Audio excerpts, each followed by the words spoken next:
Merci.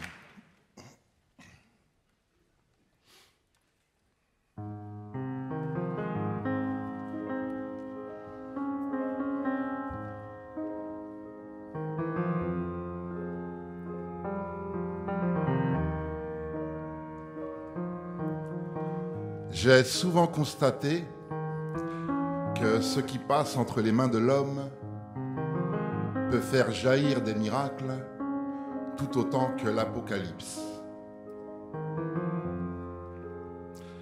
Cette faculté enveloppée de peur peut même faire de l'amour un problème. Soyez indulgents avec la liberté. Ne lui en voulez pas de vous charmer, puis de s'éloigner quand vous vous approchez.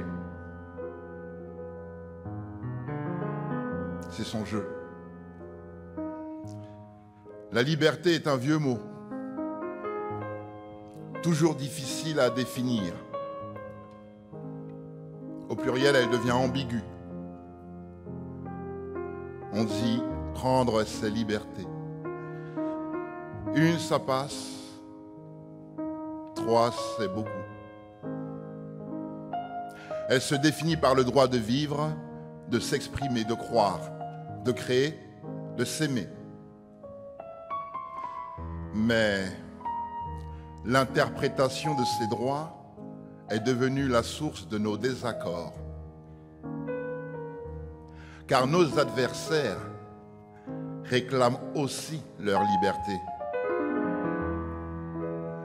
Et si elle s'arrête là où commence celle de l'autre, l'espace se réduit. Si la liberté se veut vaste et palpable, la vérité, elle en trace les contours. Sans quoi, la liberté n'est qu'un écran de fumée. Elle impressionne puis disparaît. La liberté se réalise rarement seule. Il n'y a pas d'harmonie plus douce que d'être en accord avec sa vérité et celle des autres. Alors plutôt que de mesurer la vérité aux interdits, jugeons les vérités, choisissons celles qui nous unissent plutôt que celles qui séparent.